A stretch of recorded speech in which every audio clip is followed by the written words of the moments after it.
Thank you so much. Good morning, Croydon. So pleased to be here in person, finally, to celebrate our wonderful borough and to tell you about my hopes for Croydon and my thoughts about Croydon's strengths and its huge possibilities. I should say before I start that there are people in the room here who have far more answers than I do. I just happen to be the Member of Parliament. I've seen lots of people in the audience who I know well, who are great businesses, collaborators, friends, who will have the answers about what Croydon can be, but these are my thoughts. So I've lived in Croydon all my life, as have generations of my family. It's nearly the greenest London borough. It's nearly the biggest London borough.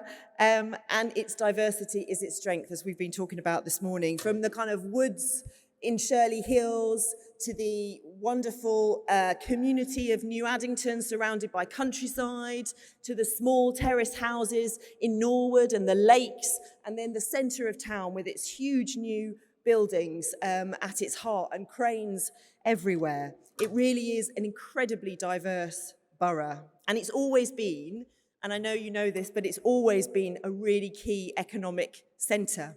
From the Roman times, when they had a staging post here. The first mention of the town was in the Domesday Book. The thriving markets in the Middle Ages. We had the first public railway in the 1830s. We had the first major airport in London. Huge, controversial now, but huge surge of development in the 1960s that created all these buildings and flyovers that we see today. And at the moment, as I say, cranes everywhere because investors are coming to our town. Through the COVID pandemic, I'm sure lots of you were taking walks every day. I walked through Lloyd Park, Shirley Hills every day and thought how lucky I am. Why would businesses not want to locate in this beautiful borough? It's really well placed as well, and we know this. Half an hour to the seaside, 20 minutes to Gatwick, 15 minutes to central London. It's got everything that you need. I think that one of my bugbears about Croydon relates to South London as a whole. Because if you look at the development of the capital, you've seen a very developed economy in the west.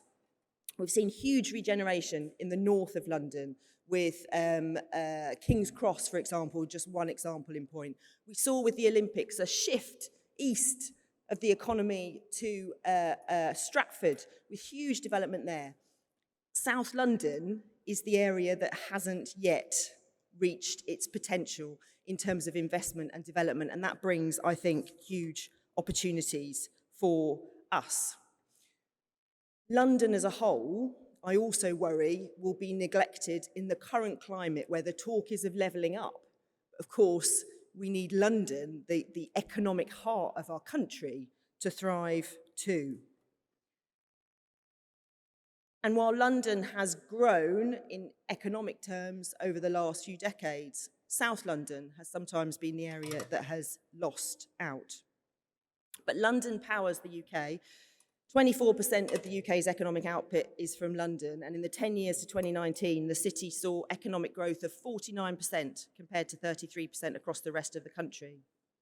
And in London, there's undeniable proximity to jobs compared to the rest of the UK. But just because here in Croydon, we can see London's gleaming towers from the top of Shirley Hills, it doesn't mean that the jobs and opportunities are accessible to our people in Croydon. So the session before last that you just had in terms of skills, in terms of South Bank University coming here, the opportunities that Croydon College bring, that's really key to harnessing the talent that we have in Croydon. I just want to tell you a couple of things that I think we need to do locally and nationally to make the most of our borough. Over many years, as house prices have risen in the centre of London, people have moved out to Croydon because it is marginally more affordable. We love having new people, it's brilliant, but we're now an outer London borough with inner London costs. As our demographics have shifted, So we need to fund more social care, more healthcare, more education. And funding for local authorities needs to be rebalanced to reflect that. At the moment, per person, there is more money available in Lambeth than there is in Croydon. That needs to shift. We know that the cuts have had big consequences in Croydon. You just need to look at youth services and the impacts that's had on our young people. We must end the chronic underfunding of local government. And on transport, South London really does miss out. If you look at the investment, if you look at the GLA map of where infrastructure investment is being placed, it goes across the whole of London. There's a hole in the south. We're not getting the investment we need in Croydon. We're not getting the tram extension. The oversight development here and the changes to the railway that we will so desperately need has been put on hold. And yet, the expectation is that the number of passenger journeys through East Croydon Station by the 1930s, by the 2030s, will reach 90 million. And the tram is so extraordinary. 100,000 passengers a day in non-COVID times using our tram system. Environmentally friendly. Why would we not extend it? When we don't have the tube, why would we not extend it and find the funding to do that? And why would we not make Croydon Zone 4? For goodness sake, we've been talking about this for years. The Prime Minister has backed the campaign. We need government to give permission for that to happen. The rail companies would have to pay the extra cost, but it's peanuts compared to the huge contracts that they have over many years when they win their contracts. And I'm pleased that the bid, I'm looking at Matt waving at the back, the bid are pushing for this because it would make such a huge difference to investment in our town. I want to just talk briefly about the town centre. I was very interested in what Heather had to say, as I'm sure you were too. Unibail and Hammerson were due to come to Croydon, build this huge shopping centre, but because of the insecurities of the high street, because people shop online, Brexit happened, COVID happened, lots of things got in the way and the sands have shifted. But we have to be honest, there is a hole in the centre of our town in terms of redevelopment, and the people of Croydon are getting very frustrated about it. I have lots of people contact me, lots of people desperate to see change.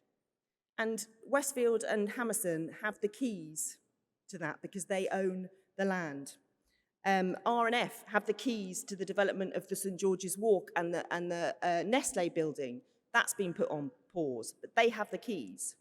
So of course they have to care about their shareholders. Of course that is the most important thing for them, but they also have to care about Croydon. And I would say to them, you need to redouble your efforts to find a solution, to find the best kind of centre that we can have in the centre of our town. I was excited at what Heather was saying. She told us she couldn't tell us, but it was exciting. But we have been waiting for a long time, and those companies are the ones with the keys. The council need to be looking across the country. There are some innovative things in other towns where we've seen development happen in a different way in our town centres.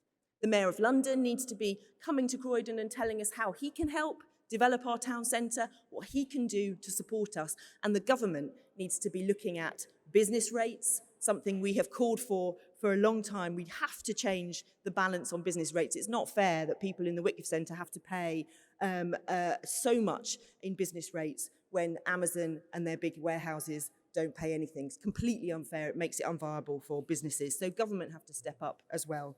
And I'll just say today, in a couple of hours, it's the spring statement that the Chancellor is making. And I think we're all worried about the cost of living. We can't have businesses in Croydon. We can't have a thriving economy if we don't have people with money in their pockets to spend. And the cost of living is really biting hard and will continue to do so over the coming months. So what I would like to see is a pause to the national insurance increases. What I would like to see is a tax on the oil and gas companies so that we can support those least well off who really will struggle the most with the increasing costs. The government have a big role to play here. We've had slow growth, we've had low pay for a decade, and it's really impacted Croydon, and we need to see change.